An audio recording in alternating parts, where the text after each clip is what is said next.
Per un anno pareva che la sanità veneta dovesse essere demolita e adesso?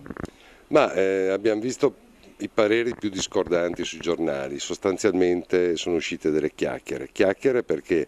abbiamo dimostrato che erano assolutamente prive di fondamento. Il documento che è stato siglato oggi dal Presidente lo dimostra a chiare lettere, non ci sono stati tagli, sono state delle riconversioni intelligenti,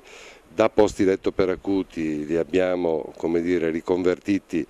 in posti letto territoriali, quindi ospedali di comunità, che sono assolutamente a servizio delle post-acuzie, a servizio dei cittadini che vengono dimessi molto velocemente, visto e considerato le tecnologie attuali, l'evoluzione che c'è stata in medicina, e che quindi possono essere riabilitati vicino a casa con tutta la sicurezza dovuta a quello che è il protocollo e i protocolli sanitari veneti, ma vicino a casa e quindi